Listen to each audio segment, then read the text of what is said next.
Hello दोस्तों, हाय।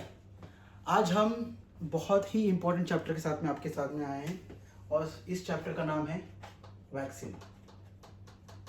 आपने अगर ये सही से पढ़ लिया या सही से कर लिया तो यकीन मानिए आपके 5 से 7 क्वेश्चंस यहीं से आएंगे। ठीक है, so let us start. Vaccine होते क्या है?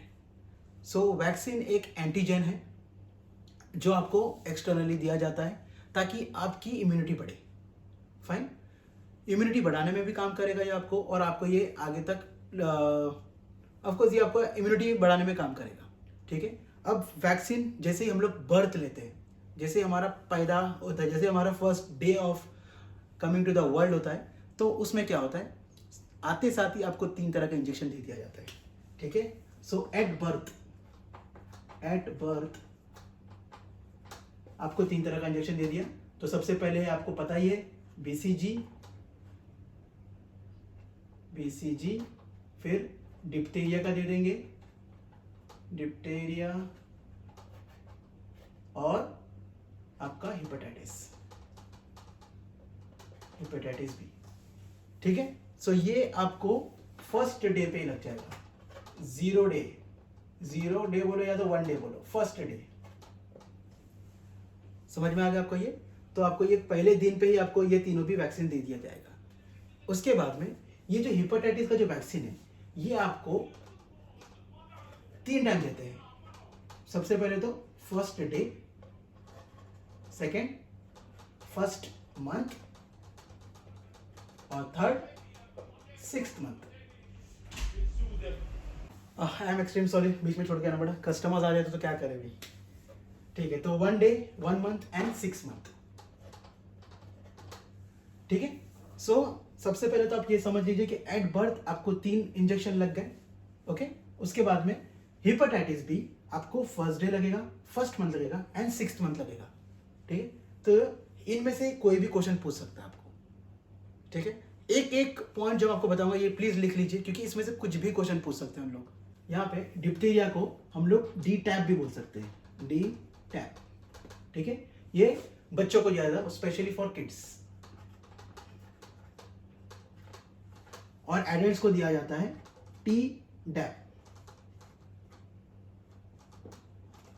वैसे तो ये दोनों में कोई फर्क नहीं है ज्यादा, दोनों भी डिप्थीरिया के लिए, ये टेटनस ही, एक्चुअली दोनों भी टेटनस वैक्सीन ही है, बट ये दोनों में सिर्फ एक ही फर्क है कि यहाँ पे टेटनस एंड डिप्थीरिया ये दोनों का डोज फुल होता है, फुल डोज, वेरएज यहाँ पे टेटनस एंड डिप्थीरिया, टेटनस का फुल डोज होगा और डिप्थीरिया का half dose. Got it? So Tdap ये दिया जाता है एडल्ट्स को, और जब एक वुमेन प्रेग्नेंट होती है तब, सो इन प्रेगनेंसी। ठीक है, अब प्रेगनेंसी में टी डैप 2 टाइम दिया जाता है। तो पहला तो दिया जाएगा वो रहेगा आपका फर्स्ट ट्राइमेस्टर। ठीक है, और जो सेकेंड डोज दिया जाएगा वो होगा 27 to 36th वीक। देखिए, जो एक लेडी है या फिर जो एक प्रेग्नेंट फार्मासिस्ट है, एटलीस्ट उनको तो पता है, but as a man pharmacy या एक जो आदमी जो फार्मासिस्ट होता है, मेरे ख्याल से उनको इस बारे में पता नहीं होगा। मुझे भी नहीं पता था, जब मैंने पढ़ाई किया इसके बाद ही मुझे पता चला इस बारे में। ठीक है, सो प्रेगनेंसी में टेटनस का इंजेक्शन या टी डैप कब कब दिया जाता है, that is first trimester and this is 27 to 36th week में, वीक ऑफ या प्रेगनेंसी में दिया जाता है ये। ठीक है, तो यहाँ पर आपका देखिए 1 2 3 4 5 एंड 6 7 क्वेश्चंस आपके यहाँ पे हो चुके हैं। ठीक है, इतने से नहीं आपका 7 क्वेश्चंस हो चुके हैं। अब इसके आगे अभी हम लोग बढ़ते हैं। ठीक है, तो इसके लिए मैं आपको बोल रहा हूँ कि एक एक पॉइंट आप बराबर से लिख लें। नहीं समझ में आ रहा आप नीचे कमेंट करें, मैं आपको जरूर बताऊंगा, क्योंकि ये इतना इंपॉर्टेंट चैप्टर है ये। अभी हम लोग जब प्रेगनेंसी पे आए गए तो प्रेगनेंसी का थोड़ा सा कॉन्ट्राइंडिकेशन देख लेते हैं। ठीक है, सो प्रेगनेंसी में आपका कॉन्ट्राइंडिकेटेड होगा आपका लाइव वैक्सीन। ठीक है, लाइव वैक्सीन सभी कॉन्ट्राइंडिकेटेड होंगे, बट प्रेगनेंसी में आप इन्फ्लुएंजा वैक्सीन ले सकते हैं, इन्फ्लुएंजा वैक्सीन ले सकते हैं। ठीक है, सो यहाँ पे क्रॉस मार देते हैं और यहाँ पे टिक मार देते हैं. So this is contraindicated with live vaccine and it's you can take influenza vaccine. तो प्रेगनेंसी में ये चीज़ आप ले सकते हैं. अब हमारा ये हो चुका है. अब इसके बाद बढ़ते हैं हम लोग अपना आगे कि इन्फ्लुएंजा वैक्सीन के बारे में पढ़ते हैं कि इन्फ्लुएंजा वैक्सीन कहाँ कहाँ पे यूज़ कर सकते हैं. अब लाइव वैक्सीन के बारे में पढ़ रहे हैं तो लाइव वैक्सीन के बारे में एक और चीज़ लिख लेते हैं कि लाइव वैक्सीन जो है प्रेगनेंसी में तो आपको दे नहीं सकते, प्लस और कौन से कंडीशन में नहीं दे सकते आपको लाइव वैक्सीन, जहाँ पे आपका CD4 काउंट CD4 काउंट 200 से नीचे रहे. ठीक है, अगर ये 200 के नीचे है तो आप लाइव वैक्सीन नहीं ले सकते हैं. अब ये CD4 क्या होता है? ये हमारा फाइटिंग सेल्स है जो फाइट करता है. ये प्रॉब्लम कब आती है? जब आपको या तो कैंसर हो जाए या तो आपको एड्स का प्रॉब्लम हो जाए. ठीक है, तो इन दिस केस CD4 का वैल्यू गिरते जाता है क्योंकि ये हमारा फाइटिंग सेल्स है. ठीक है, तो अगर इसका 200 से कम रहा तो आप उस टाइम पे भी आप इसको यूज नहीं कर सकते. Got it? सो इस चीज का आपको ध्यान देना है, या इस मतलब ये क्वेश्चन भी पूछ सकता है तो आपको इस क्वेश्चन का भी ध्यान देना है. अंडरस्टूड? तो आगे बढ़ते हैं हम लोग अभी अपने इन्फ्लुएंजा वैक्सीन की तरफ. इन्फ्लुएंजा वैक्सीन एक ऐसा वैक्सीन है जिसको हम लोग OTC वैक्सीन कहते हैं, जिसके लिए प्रिस्क्रिप्शन की जरूरत नहीं है. ठीक है, आप आए काउंटर पे आके अपने OTC वैक्सीन ऐसा बोल दिया भाई हमको लाओ इन्फ्लुएंजा वैक्सीन तो हमको लेना है, दैट्स इट. ठीक है, सो ये हो गया आपका इन्फ्लुएंजा वैक्सीन. सेकेंडली ये किस किस को लेना जरूरी है? तो ये जो भी ट्रैवल करता है. ठीक है, आजकल तो आप लोग देख ही रहे होंगे इतने सारे यूट्यूब चैनल बन गए, इतने सारे लोग घूमने निकल रहे हैं, तो उन सब के लिए ये वाला वैक्सीन लेना जरूरी है. क्यों? क्योंकि आप कहीं पे भी जाओगे आपको सर्दी खांसी होने के चांसेस है. So that means influenza vaccine आपको इस सब चीज़ों से बचाएगा. अंडरस्टूड? सो ये ट्रैवलर्स के लिए ज़रूरी है. थर्ड, जो आपको मक्का के लिए जो जाते हैं उनके पिलग्रिम्स के लिए ज़रूरी है. जो भी पिलग्रिम के लिए जा रहे हैं, जो भी पिलग्रिम के लिए ट्रैवल कर रहे हैं उन सब के लिए ज़रूरी है. फोर्थ, आपके प्रेगनेंसी के लिए ज़रूरी है, जो भी प्रेगनेंसी है. फिफ्थ, इसको हम लोग, ये इंपॉर्टेंट पॉइंट है, ये हम लोग दूसरे इसमें लिख लेते हैं. फिफ्थ पॉइंट, ताकि ये पता चले कि 0 to 6 months के बेबी को नहीं देंगे हम लोग. Okay, understood? So 0 to 6 months के बेबी को नहीं देंगे हम लोग ये. उसके बाद में ये एक ऐसा वैक्सीन है जिसको आप हर साल ले सकते हो. Can be taken every year. ठीक है, उसके बाद में and this vaccine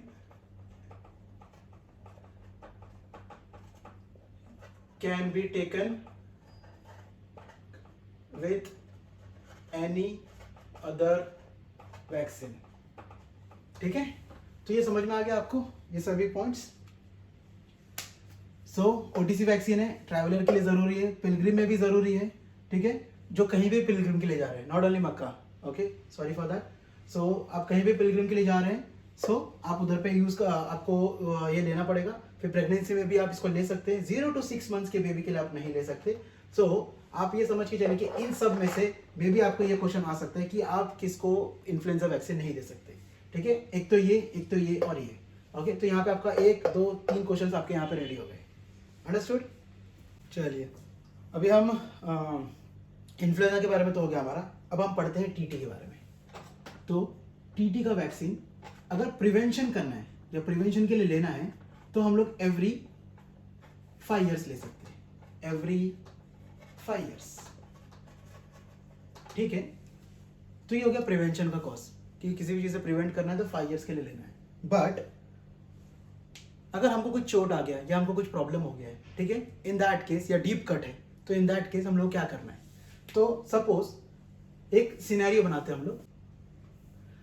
so TT injection हमको क्या करना है? अगर समझो हमको पहला सिनेरियो देखते हैं कि किसी का एक्सीडेंट हो गया और हमें नहीं पता कि उसने TT का इंजेक्शन लिया था कि नहीं लिया था, तो उस केस में हम लोग क्या करेंगे?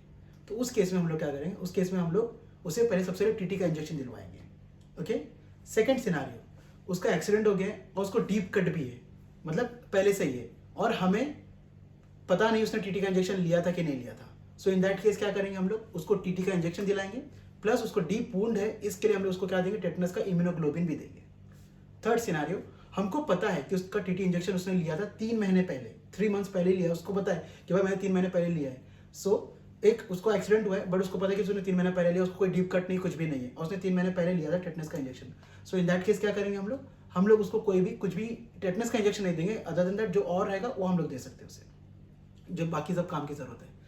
उसके अलावा फोर्थ सिनेरियो, हमें पता है कि उसने टेटनस का इंजेक्शन लिया था और उसको डीप कट मतलब बहुत पुराना वुंड है उसका, ठीक है, तो उस केस में हम लोग क्या करेंगे, और उसने इम्यूनोग्लोबिन लिया है कि नहीं लिया, उसमें क्या करेंगे हम लोग, तो उस केस में हम लोग क्या करेंगे कि उसको टीटी का इंजेक्शन लिया था दैट्स ओके, बट उसको हम लोग को देना पड़ेगा टेटनस का इम्यूनोग्लोबिन, शायद उसको याद रहे ना रहे कि लिया था कि नहीं लिया था, तो इसके लिए हम लोग को उसको देना पड़ेगा टेटनस का इम्यूनोग्लोबिन। सो एक क्वेश्चन में हम लोगों ने 4 अलग अलग टाइप के आंसर्स देख लिए, ठीक है, ये आपको मैंने ओरली बताया, बट आप इसको पॉज कर करके आप लिख लीजिएगा इसे, फाइन। सो टेटनस के ऊपर से ये चीज़ है। अभी हम लोग देखते हैं अगर कोई ट्रैवलर है तो उसको कौन सा इंजेक्शन की जरूरत है या कौन से वैक्सीन की जरूरत है। सो एक ट्रैवलर के लिए सबसे पहला तो जरूरी है उसके लिए hepatitis injection, but not B, A, ठीक है, मैं बताता क्यों। सेकेंड जो है जरूरी है वो है इन्फ्लुएंजा का वैक्सीन, ओके। सो यहां पर और एक है दैट इज मेनिंजाइटिस, बट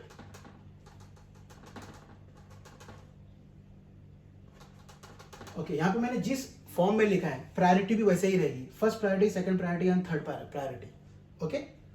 यहाँ पे जो ट्रैवलर है यानी कि जो ट्रैवल करते हैं, पहाड़ियों में जा रहे हैं, कहीं और जा रहे हैं, कोई बीच पे जा रहा है, कहीं कोई कंट्री जा रहा है, ट्रैवल कर रहा है वगैरह वगैरह, उसको हेपेटाइटिस ए वैक्सीन लेना जरूरी है। क्यों?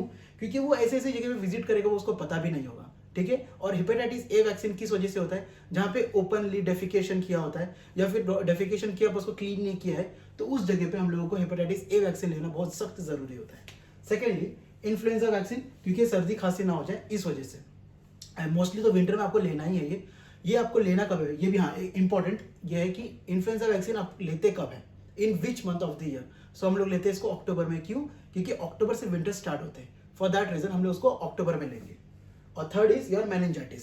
सो मेनिंजाइटिस का भी लेना आपको जरूरी है, specially when you going for हज।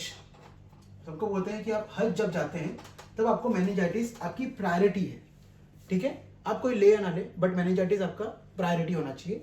सो ये फर्स्ट प्रायोरिटी होगा, और आपको इन्फ्लुएंजा वैक्सीन भी लेना है इस केस में, बिकॉज क्योंकि वहां पे कैसा कंडीशन हमको पता नहीं है। सो बट ये रहेगा आपका सेकेंड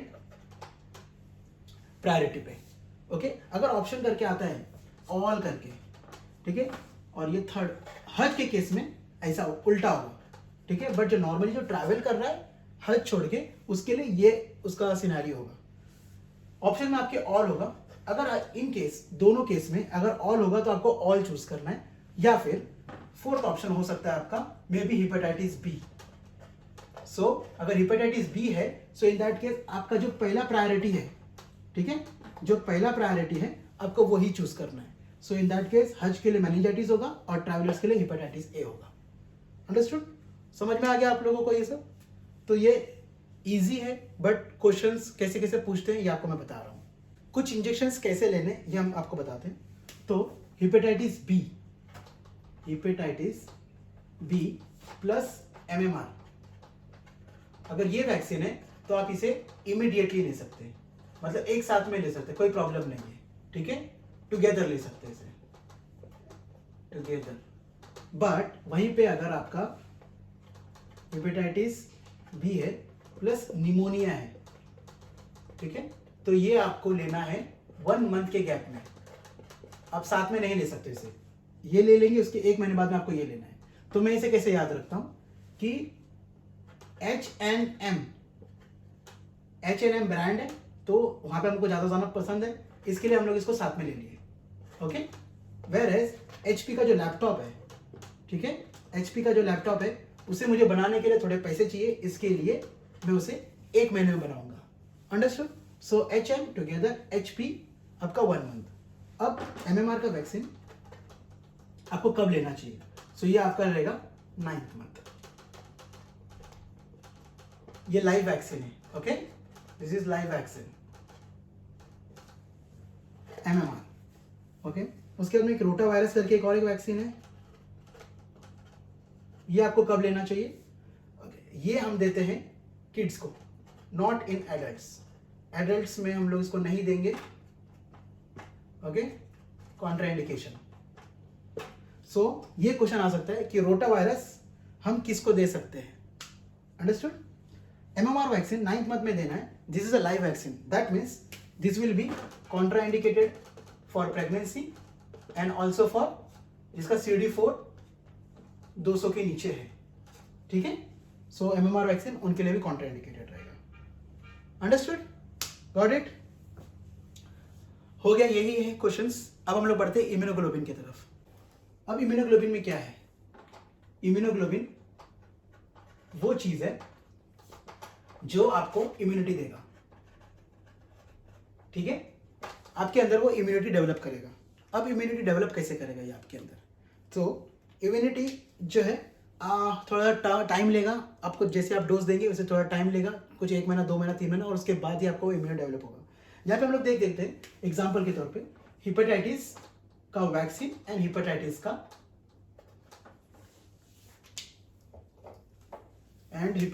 का इम्यूनोग्लोबिन। ठीक है, तो जब आप हिपेटाइटिस का वैक्सीन लेते हैं, सो इन दैट केस अगर आज आपने लिया है, इफ टेकन टुडे, तो आप 2 वीक में, विद इन 2 वीक्स आप अपना ये ले सकते हैं, इम्यूनोग्लोबिन ले सकते हैं। बट अगर आपने इम्यूनोग्लोबिन लिया है टेकन टुडे,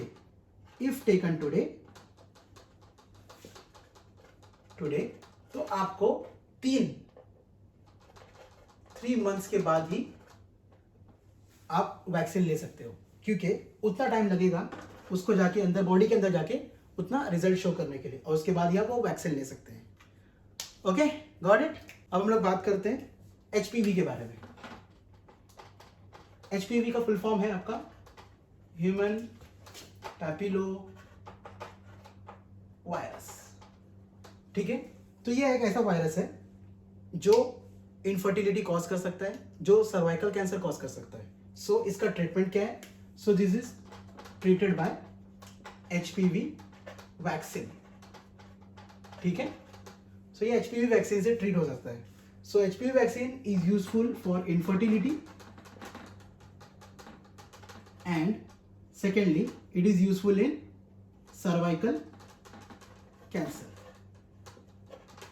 तो यहां पर एक क्वेश्चन आता है कि अगर एक 13 साल की लड़की है जो एक गायनेक के पास जाती है, ठीक है, तो वो उसे कौन सा वैक्सीन सजेस्ट करेगी? सो फर्स्ट ऑप्शन में होगा आपका TT का वैक्सीन, सेकंड ऑप्शन होगा आपका निमोनिया का वैक्सीन, थर्ड होगा आपका नन, और फोर्थ होगा आपका HPV का वैक्सीन। ऑफ कोर्स आपने सही गैस किया, यहाँ पे इसका आंसर होगा HPV का वैक्सीन। व्हाई? बिकॉज यहाँ पे हम लोग जब देखेंगे क्वेश्चन में दिया है कि गायनेक, अगर गायनेक ने अगर ये सजेस्ट किया है, ऑफ कोर्स वो अपने रिलेटेड ही सजेस्ट करेगी। Understood? So HPV with the vaccine which will be suggested. Okay, so ये HPV के ऊपर ये क्वेश्चन आता है। इसके बाद हम लोग बात करते हैं कुछ क्वेश्चंस के बारे में। फॉर एग्जांपल जैसे कि जेरियाट्रिक पेशेंट, एक क्वेश्चन लेते हैं कि एक जेरियाट्रिक पेशेंट है जो 75 ईयर्स का है। ठीक है, उसे अभी समझो फॉर एग्जांपल उसको ट्रैवल कहीं नहीं करना, बस उसको एक वैक्सीन लेना है, तो डॉक्टर उसे कौन सा वैक्सीन सजेस्ट करेंगे? ऑप्शन A निमोनिया का वैक्सीन, ऑप्शन B इन्फ्लुएंजा का vaccine, option C both A and B, option C none. Okay, तो इसका आंसर आएगा, आपका answer is A and B, both influenza का भी और निमोनिया का भी। बट जब ये दोनों रहेगा बट A एंड B नहीं होगा, in that case pneumonia will be your priority, first priority. Got it? क्योंकि मोस्टली क्या होता है जेनेरेटिव पेशेंट्स में निमोनिया के चांसेस बढ़ जाते हैं। अंडरस्टूड? अब हम लोग कुछ बात करते हैं हेपेटाइटिस की वैक्सीन, हेपेटाइटिस के इम्यूनोग्लोबिन और वैक्सीन को लेकर। ठीक है,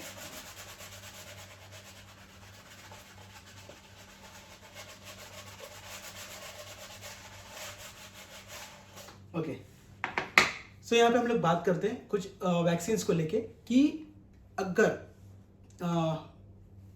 एक प्रेग्नेंट वुमेन है, अगर उस प्रेग्नेंट वुमेन को अगर हेपेटाइटिस है, तो उस केस में बेबी को क्या देना जरूरी है? फर्स्ट ऑप्शन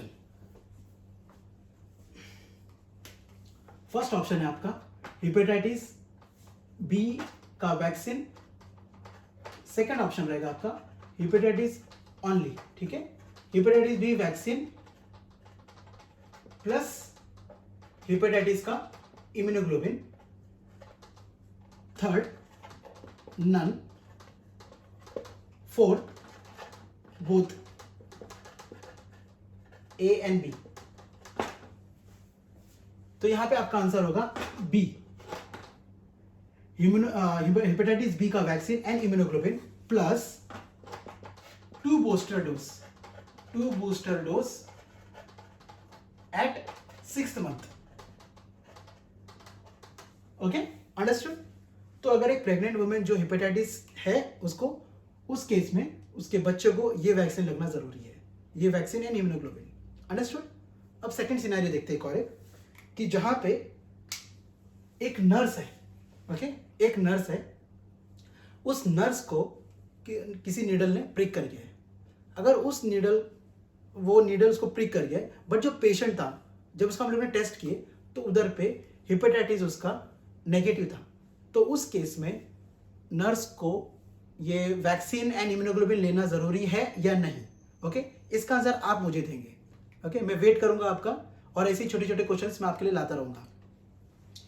तो एक क्वेश्चन मैंने आपके लिए रखा है, उसके बाद में हम लोग आते हैं आगे थर्ड, इसकी रिलेटेड एक थर्ड क्वेश्चन। अगर डॉक्टर्स, नर्सेस, फार्मासिस्ट, 1 मिनट,